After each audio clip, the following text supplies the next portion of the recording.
Hi everyone, my name's Dan Draper and welcome to my YouTube channel. Thank you so much for tuning in. Make sure you hit that like, subscribe and turn on all notifications to keep up to date with the content that I'm going to be putting out, including my podcast. Let's get into the videos.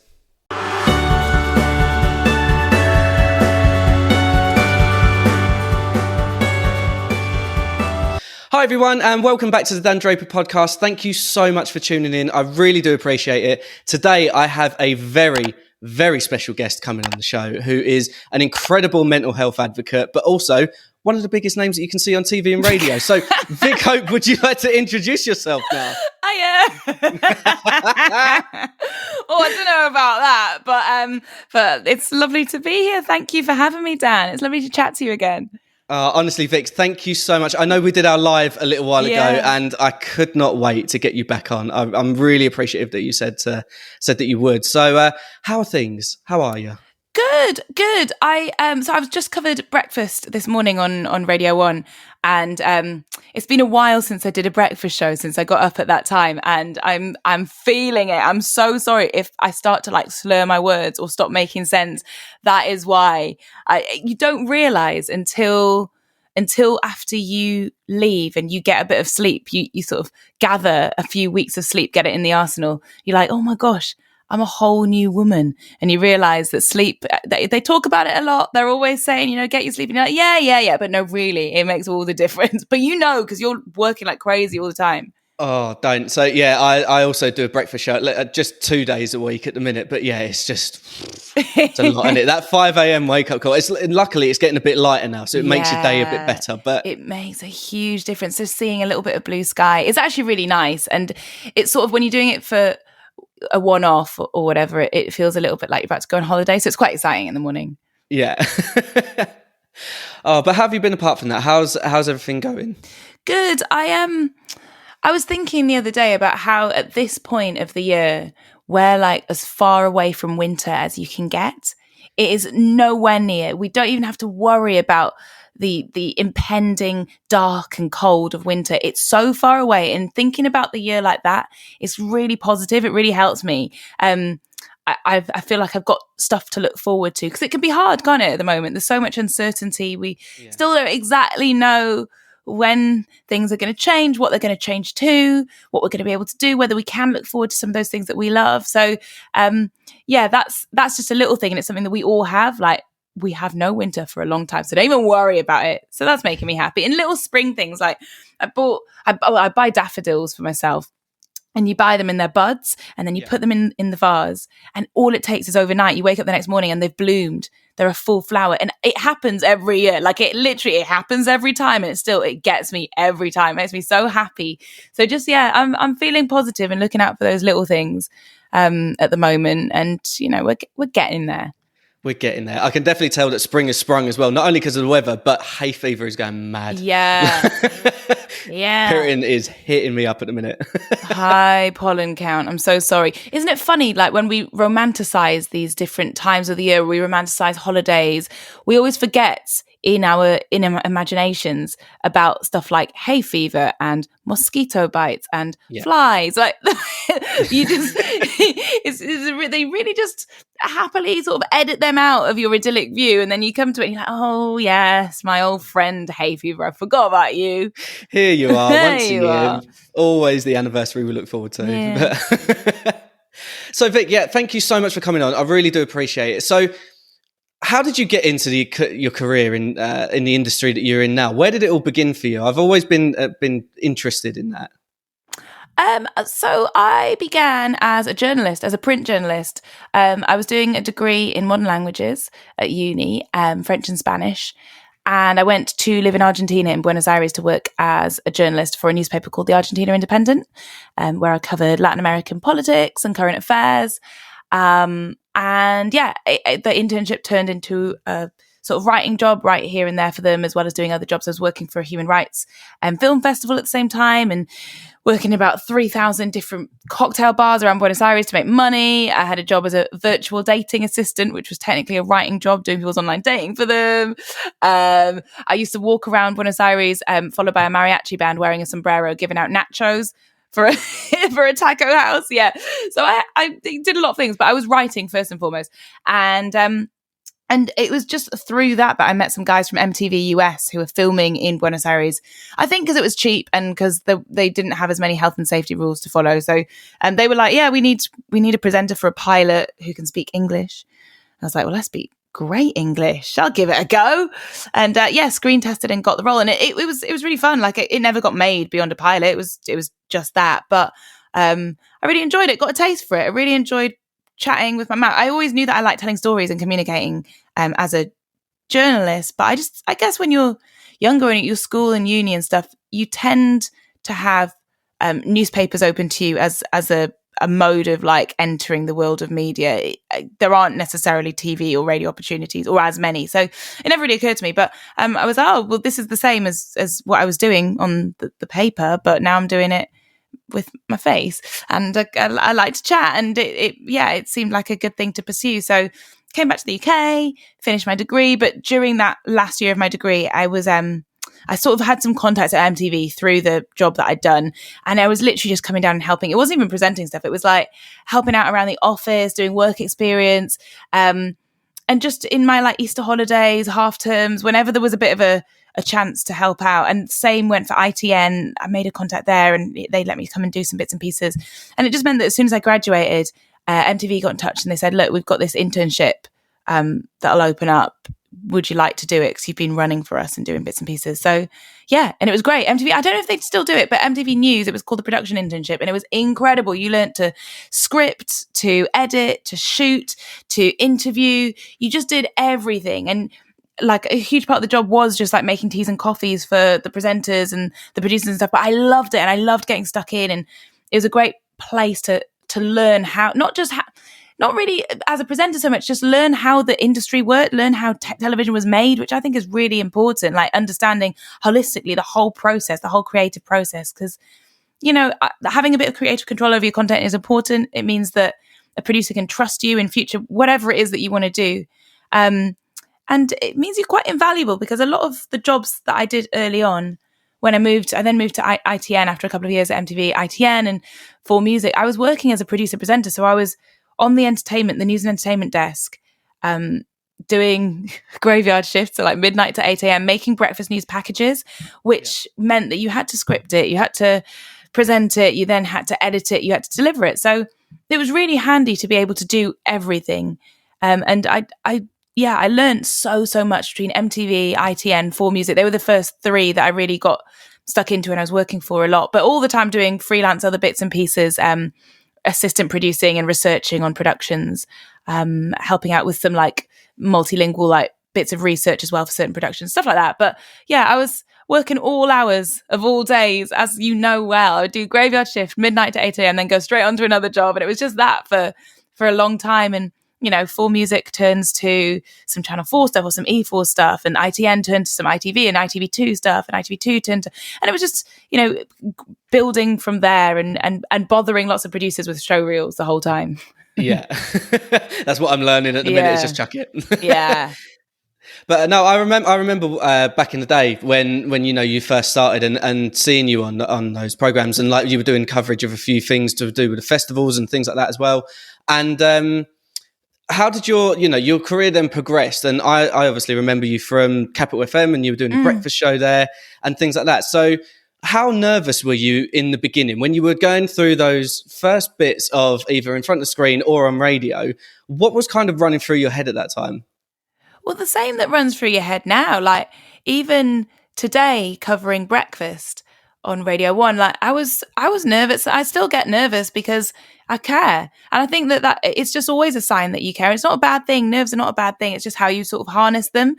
You want to do a good job. I was really nervous when I started at Radio 1 because it's so cool. And I was like, especially because I started in September, which is proper like back to school. I was like, oh God, got my new pencil case, my rucksack, and all the cool kids, and they're going to like me. But the reason I was nervous above all was because I cared so much about life hacks. This is a show I do on Radio 1. I wanted to do it so much for so long. And it's such an important show dealing with issues that really do affect people and can affect them very, very profoundly. You don't want to get it wrong. you owe it to your listeners to do a good job. And I felt the pressure of that. And yeah, I really cared.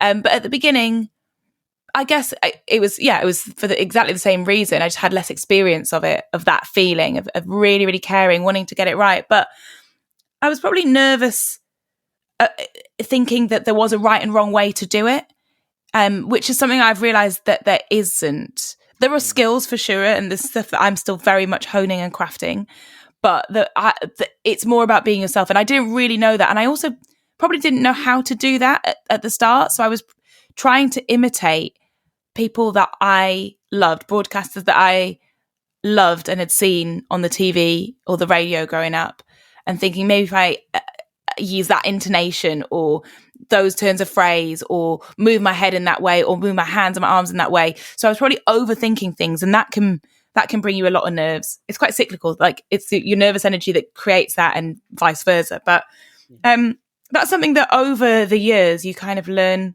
to grow into and grow out of. Does that make sense? Grow out of that and grow into yourself.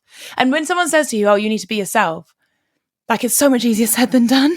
because like as human beings, as people, as young adults, who am I? Do you know what I mean? Like you're constantly asking that question of yourself. What is the bigger question in your life than who am I? What am I doing? Like what do I want? What do I stand for? So working all of that out is something that goes in tandem with you just growing as a person.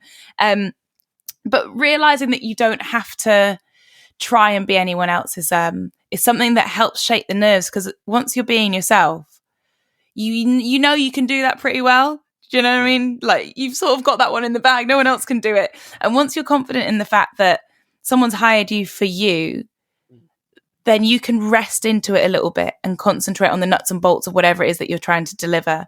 And so that's a bit of a turning point, is realizing that the things that make me weird or different, or geeky, that my thing was always like, oh, I thought when I started in TV, you know, coming from like this academic background, I was like, oh God, I can't be that. That's not a thing that you see on TV.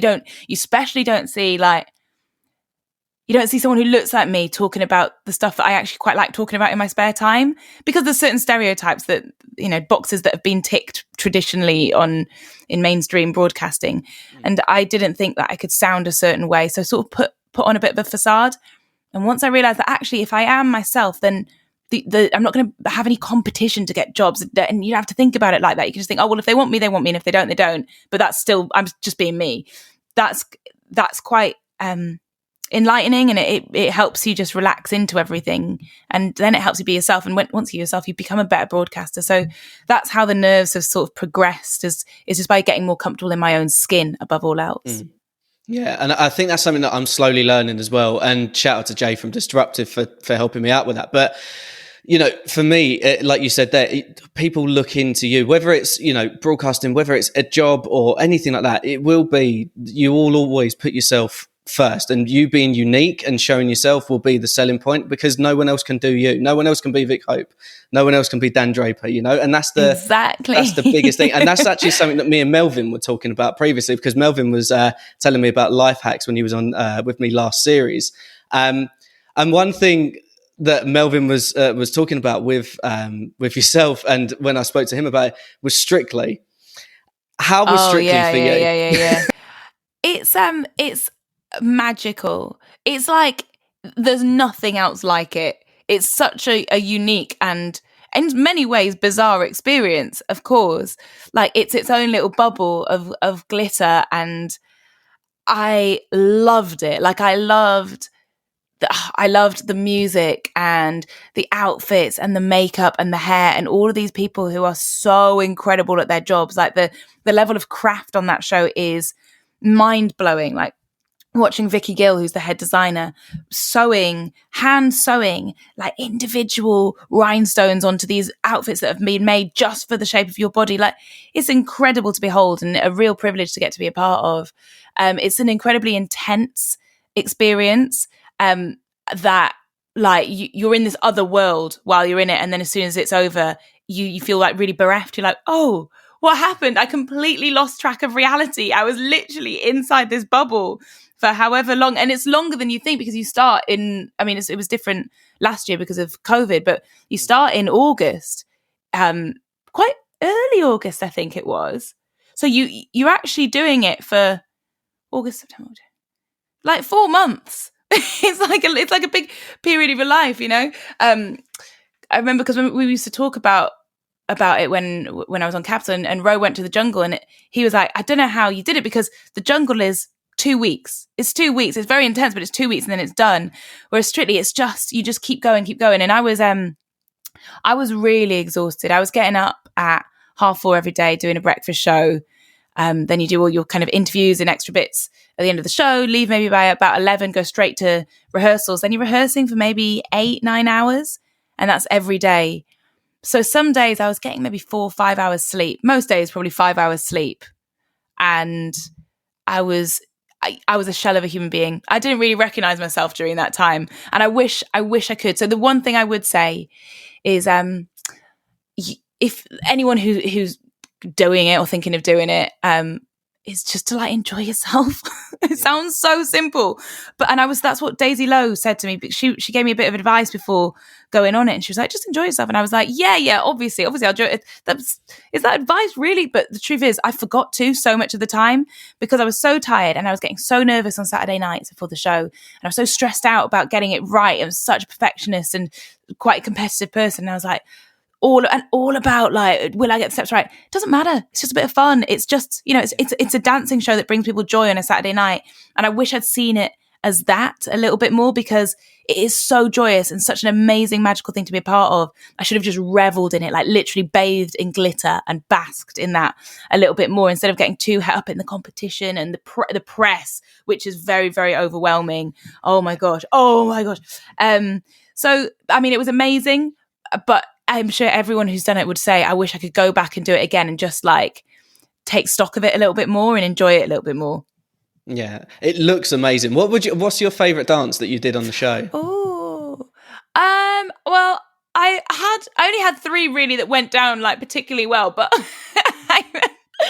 I loved the quick step because I did that to Can't Hurry Love by Diana Ross and the Supremes, and it's like my mum's favourite track, and it's a song that my mum used to teach me dances to when I was growing up. We used to do little dances to my for my dad and my brothers, and yeah, it just means a lot. We love Motown in our house, so that was really special. And I chose that track as well, so it meant a lot. We did a really fun salsa to Take a Chance on Me by ABBA, which was just great fun, loads of lifts. That went down really well. It was just great, and I love salsa, and I knew I loved salsa before Strictly. And then it turned out I really liked ballroom, and I was gutted when I left because I knew that the next week, the week after I left, was going to be another ballroom week, and I was really getting into ballroom, and we were going to do what's the name of it?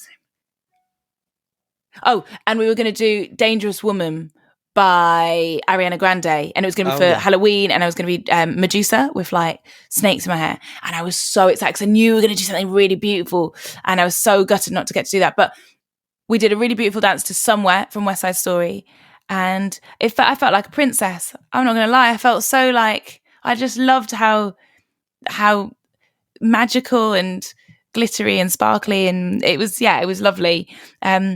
So I don't have a favourite dance. In answer to that question, no favourite dance. I like them all, to be honest. All of them. Yeah. Brilliant. Well, no, it looked like you were having fun when you were doing it, obviously. It was brilliant. I was in my element. I was having such a good time. I didn't want it to end. I think everyone will say the same thing about it. You get so swept up in it. And all I wanted was to just learn all the dances. I just wanted to learn them. And it wasn't bad, but like it's a shame to ever have to put an end to that because you're like, I'm learning them now. I just want to know all of them. Yeah.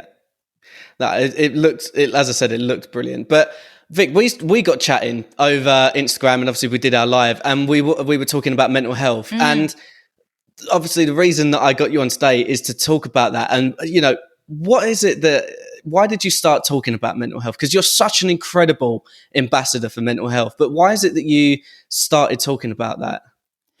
I don't think it was ever like a particularly conscious decision, to be honest. It's just a part of being honest, I guess. When broadcasting, first and foremost, as part of the job, doing life hacks, I I care a lot about ensuring that everyone knows that it's okay not to be okay, because I've seen it tear a lot of people up, and they shouldn't feel alone. And that's why I wanted to present Life Hacks. I remember when I was growing up, I used to listen to the Sunday Surgery, which is what Life Hacks is now. It's on Radio 1. It was in the evenings on Sundays. And I listened religiously. It was my religious Sunday activity. And I remember they used to speak about mental health, about a lot of other subjects affecting young people. There was a lot about sex and like STIs and protection and stuff. And I was like, oh my God, I can't believe this is on the radio. But I remember first and foremost that they spoke about mental health so openly and so honestly.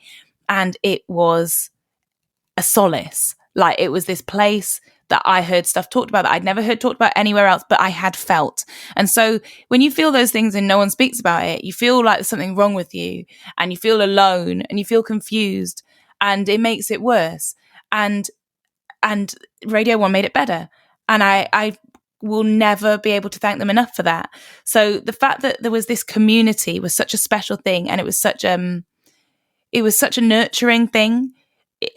It's such a life-changing thing for a lot of people, was something that I wanted to sort of pay my respect to and give back to and say thank you to, while hopefully also giving back to a bunch of other people along the way. So it's the one show my whole career where I've been like, I want to do that.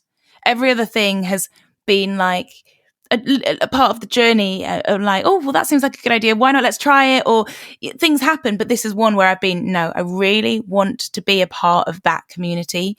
And it meant the world to get that job and to be able to provide a platform and a resource for people when they might be struggling, in the same way that it had been when I was growing up. And it is amazing. So we have, for anyone who has not heard Life Hacks, doesn't know what it's about, it's a show that deals with issues affecting young people, and that could be anything from mental health, grief, suicide, depression, right through to money, careers, education, sex, relationships, everything. And we have some brilliant experts. Our most regular expert is Dr. Rada, who's fantastic. And she comes on and gives her advice and tips, which are often just so practical and so bite-sized. And they're there to hopefully help people that they can very tangibly take away from it. And probably one of the most special things about the show is the community, is the fact that everyone involved has got each other's back. It's a community of support and solidarity. And as soon as someone comes on and says, okay, here's something I've been suffering with, and Dr. Rada gives some advice, maybe me and Katie, my lovely co-host Katie Thistleton, maybe we'll share our experiences, because it helps be honest, it helps to be open, it helps to say, look, you're not alone, we're feeling this too, or we have felt this too.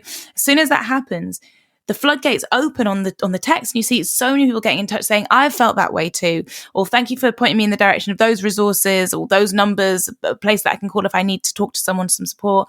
Or there'll be people saying, tell the person on the line that they're going to be okay, or tell them that I'm here for them, or that, you know, we're all behind you.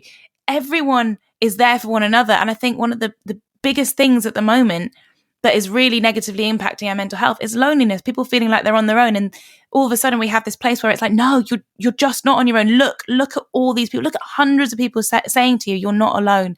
And it's so special. So talking about mental health is important, because when I see that text machine go like that, it's literally like, I'm like, well, look, everyone's talking and we're getting better because of it. So it's something that's sort of just grown from there. And I just realized the value in being open and talking, and and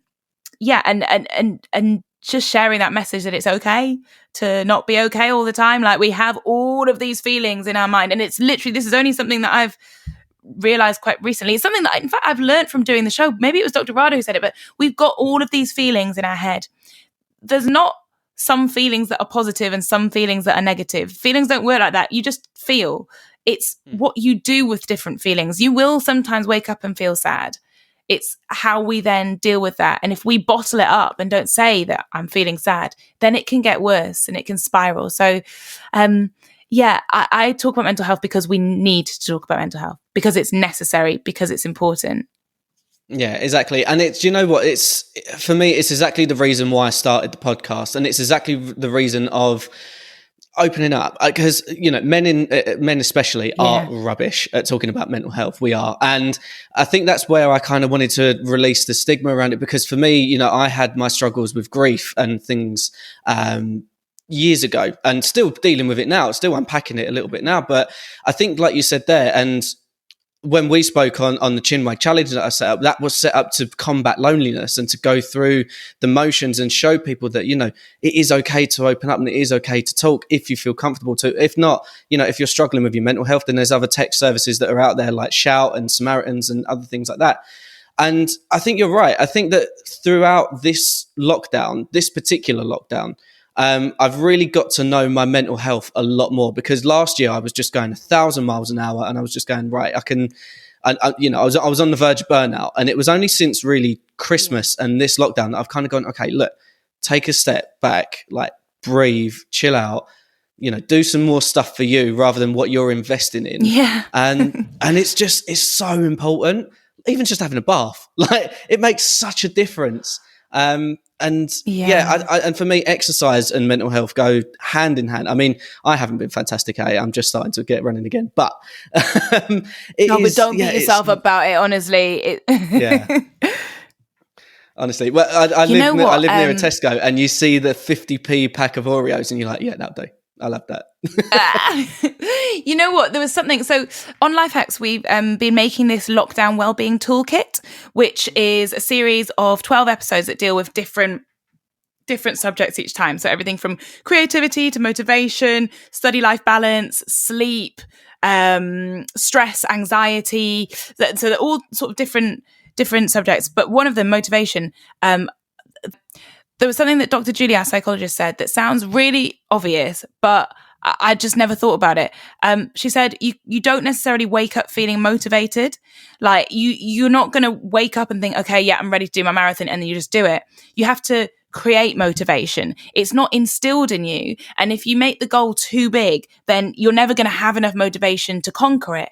But if you give yourself something bite-sized, something small, and then you do it, what you do is you create your own motivation. So maybe instead of going on a run because it seems a bit daunting, if you just dance around your kitchen for 5 minutes, it's bite-sized, it's easy. It's not hard to boost yourself up to do that. You do that, and then it creates the motivation. You feel ready to then do a marathon or to then do something else. So you can sort of control it and create it yourself. And I just never thought about it like that. And I've been practicing that so much in the last few weeks, just doing like little bursts, and it just gets me in the zone. And then once the zone's open, you've like opened the door. It's the Pandora's box to more motivation to just get out there. Cause I know it's going to make me, the truth is I know it's going to make me feel better. I need to begin it. But yeah, it's really changed the game for me. And it's such a struggle sometimes, and you're like, okay, yeah, like just getting yourself motivated, getting yourself out there. I know that I've had issues previously, and I've got loads of greenery around me. I'm very grateful for it, but it can be a struggle at times. But yeah. No. So Life Hacks, obviously, fantastic show. I know that I listen in, and there's a podcast that's come with that as well, like you said there about the toolkit. But you've also got a new podcast out now, haven't you? Yeah. So it's called Songs to Live By, and it's on BBC Sounds, and it is a celebration of Black voices. So every episode I have 2 guests who have done incredible things, everyone from actors to writers to sports people to musicians, and each of my guests bring 2 tracks that have somehow shaped them. So it could be coming of age tracks, maybe the track that you used to dance around your kitchen with your family when you were little, or maybe it's the gospel that you listened to in church, or maybe it's the Afro beat that always was playing when you went home to Nigeria to see your grandma, or maybe it was the track that you always crept out the house when you weren't supposed to go to a hip hop club to listen to. And we're celebrating and uplifting Black voices and everything that they have brought to us through their arts, but we're also acknowledging the obstacles that they've overcome. We deal with some heavier issues, civil rights, Windrush, activism, racism, LGBTQ plus rights and pride. And it's sort of acknowledging the roots that we've come from, the routes that we've had to take, and routes with an OU, but also the future that lies ahead of us, understanding our history so that we can say, yes, there were ugly parts, but also look at the beautiful parts and move forward to a future that is more beautiful. As everyone says about Black culture and Black history, you can't enjoy the rhythm and ignore the blues. And so what we want to do in this podcast is enjoy the rhythm and acknowledge the blues. Yeah, and it's such an amazing podcast. I listened to the first episode that came out, and it was brilliant. And I'm so looking forward to seeing who else you've got coming on soon. Thanks. Because I'm for me, I've grown up with Black music in my household as well. As you know, Motown is my thing. Like, I love Motown. Yeah. And then for me, like, I was so lucky a couple of years ago, pre-COVID, to go see Stevie Wonder with my dad. No, and that was, oh my gosh. He was so good. And Lionel Richie was there as well. Oh, you're it was so lucky. Good. And then in the same year, I saw Brian McKnight and Boys to Men as well, both on point. They were so good. How have you seen all these people? Ticketmaster. Where were they? Were they in Essex? No, they were in London. What? I'm so jealous. You know what? My mum and dad, we went to New York the year after I finished uni, and I don't know why I didn't go. My mum and dad went to see Aretha Franklin on, I think was it Staten Island or Coney Island? Oh. They went to this big outdoor concert to see Aretha Franklin, and I went for dinner with my friend. Like, what was I thinking? She can't perform anymore, can she?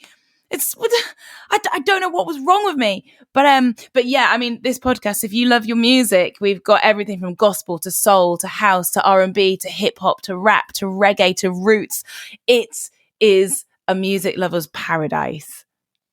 Yeah, I genuinely, I cannot wait to see who else you've got coming on. Well, but you're also involved in some other projects, because you and Roman brought out a book a little while ago, didn't you? Yeah. I guess a lot of the projects I've been doing have been they've been sort of therapy in their way. Like this podcast is therapy for the soul, because music and dancing is something I do every single day just to feel good. As I put on a banger, I dance around my kitchen like there's no one watching, and that pure joy no one can take away from me. It just helps me like be in touch with what I know to be happiness. Like, there's a little bit of control that you can get back. And then the other way that I do that is to get lost in a book. Reading is so important to me, and I love writing books, and I particularly love writing children's books, because I think every kid deserves that escape as well. So when we've been stuck in our four walls, being able to open a book and escape to another world is so special, and it's so important. And I believe every child deserves that escapism. For kids, this is such a difficult time, being stuck inside, being isolated from your peers, from your friends, not being able to socialize, not being able to be educated the way that you should be really at school, missing out, and having your future hanging in the balance when it comes to exams and career prospects and money and housing. It's so much to take on. And I know this is not going to solve it. Reading a book is not going to solve that, but it's something. And I really, really love being able to create these worlds and hopefully help little kids get lost in them. I mean, I say little, it's for 8 to 12s, but anyone who wants to read it can read it. Yeah. And what specifically is Shout Out about, the one that you did with Roman? Yeah, so me and Ro have written 2 books together, Listen Up and Shout Out. They're a series, so they're both about 2 kids called Arthur and Grace, who start a radio station, have 2 rival radio shows at their school. And they realise that actually, although they're rivals, that if they work together and pool their 2 very different types of presenting talent, they can solve the mysteries of the school. They become more powerful. They have everything at their fingertips. And in book 2, so in Shout Out, the mysteries get a little bit bigger. They get a bit deeper. They get intercollegiate. There's a rival school who seems to always be one step ahead of them in everything that they do, in their football matches, their talent shows, everything. They are trying. They're trying to get under the surface of a lot of weird things that are going on in their town and with the rival school. And hopefully, if they work together, they might be able to save the day. There's a local park where they play their football matches that it's threatened that it'll be demolished to make way for luxury flats, and they realise that actually they have at their fingertips the means to to say something about it, to stand up for what they believe in, to shout out using their radio platform. And so it's a book about working together. It's a book about using your voice. It's a book about standing up for what you believe in. It's a book about the power of young voices. And also it's a book about celebrating everything that makes us different. Every kid in it brings something different to the radio shows and also to the student paper, which is another way that they can use their voice and tell their stories and communicate their message. And they realize that everyone has a different kind of voice, and that's okay. We should celebrate our voices being different. That's what makes us unique, and that's what makes us special. When you're young, you just want to, I don't know about you, but I just wanted to be the same as everyone else. I just wanted to blend in. I hated the things that made me different, of which there were many. And growing to actually learn to love the things that made me, I guess, a bit strange, or I thought was strange, is important. So I wanted to say in this book to every little kid who feels different, that's cool. Like, keep going with that, because that's going to make you powerful, and respect one another for your differences as well. I love that. And anyone who's listening who has kids, please check out the book, because it's fantastic. I know that I've recommended it to a couple of people bless already. You. So oh, brilliant. Well, Vic, one last thing that I wanted to, or a couple of last things that I wanted to chat to you about. One thing that's happened recently that we know has been quite a big thing in the news is women's safety. And I know that a few weeks ago that I released an episode around women's safety and had some incredible ladies talking about their experiences and everything that's gone through with that. But I just wanted to ask you, when it comes to women's safety, what advice possibly would you give to anyone, male or female, that, to really educate people on how women's safety is and what needs to be changed in society? My main message is to listen and believe people when they tell you their experiences. Because one thing that we saw happen around, I'm not gonna make this about one particular case, because it's not. First and foremost, what happened to Sarah Everard was devastating and heartbreaking, and my heart goes out to her family and friends, because they must be suffering so much right now. But the conversation around women's safety that was heightened at that time as a result of that incident, it was quite troubling, because as soon as very bravely other women started saying, actually, this has happened to me, I've been harassed, I've been abused, I've been assaulted, people were coming out of the woodwork and saying, well, were you doubting their experiences? Or saying very defensively, instantly, knee-jerk reaction, well, it's not all men, the Not All Men Brigade were out. And no one was saying it was all men. No one was saying that. So why are you so quick to dismiss a call to make things better? It was the same week that Meghan Markle's interview had come out, and it was a very triggering and overwhelming week for women, and particular women of colour, all over the country, all over the world, for a woman to talk about her mental health, and for someone very publicly to say, I don't believe her. Yeah. And there's something very similar going on in both those cases. And I can tell you from experience, when you say that you're suffering, or you say that something's happened to you, whether it is racism, whether it is abuse, assault, your safety has been put in jeopardy, and someone turns around to you and says, well, it's not that big a deal, or I don't believe you, or are you making that up? What that does for your sense of self, what that does for your mind, the validation of your feelings, as soon as someone says your feelings aren't valid, it can be such a downward spiral, and it can take so much out of you. It's gaslighting, and it's not right, and that's not how we make things better. So the one thing that I will say right now is, please, when someone tells you they are suffering, or when someone tells you they have experienced something, do not deny their lived experience. Please believe them. Please listen to them. Yeah, thank you, Vic. I really appreciate you saying that. So, Vic, just to finish off, then, what's coming up next for you? What have you got? Anything exciting coming up soon? Or yeah. I don't know if I can say yet. Well, okay. I'm working on a TV project which I'm really excited about, and it's to do with art. And I'll just say that. I'll just say that. Will said the same thing when he was on before. He was like, I've got stuff coming, but can't really give you too much. I was like, okay, cool.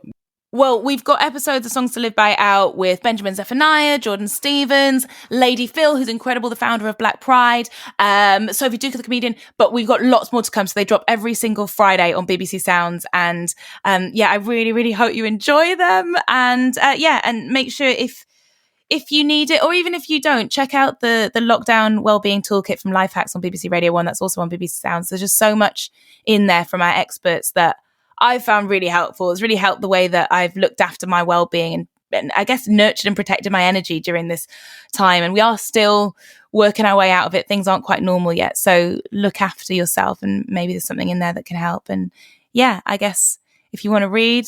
Oh, I've been working. I've been a judge on the Women's Prize for Fiction. So I've read 57 books over the last few months.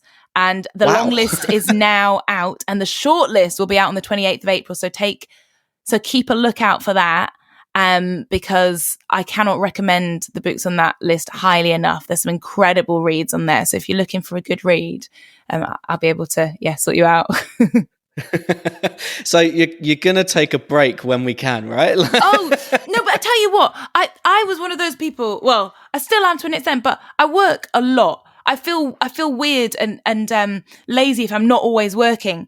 And just like you said earlier, Dan, I burnt out. I had a really bad burnout in 2018, and I just had to learn to be still and be okay with myself and be okay with my own company and not put pressure constantly on myself to always be achieving or performing or moving on to the next thing, because it's not sustainable, and you've got to look after yourself physically and mentally. So I'm a massive advocate for taking breaks as much as possible and doing the things that are treats and that make you feel good, and taking lots of walks and getting your exercise, and when we can, taking holidays and listening to music and dancing and just enjoying life, because at the end of the day, you've only got one. So as much as it sounds like I work a lot, I actually have got way better than I used to be. And my mantra is always the one that I was told before I went on Strictly and didn't quite understand, but totally get now: just enjoy it. The best piece of advice I can give to anyone is just look, I think life's a bit of a ride, isn't it? Just try and enjoy it. Yeah, absolutely. Vic, thank you so much for coming on. Honestly, it was an absolute pleasure chatting to you. Oh, thank you. I can't wait until we're able all to get out and about, because I've got a long bar tab at the minute. But we'll have to meet up. We'll have to do something. But Vic, thank you so much for coming on. I really appreciate it. And you were fantastic. Thank you so much, Dan. It was lovely to chat to you, and hopefully I'll see you on the other side. Mwah. Whoop, whoop. Thank you so much for watching this video. Make sure you hit that like, subscribe, and turn on all notifications, and I'll see you in the next video.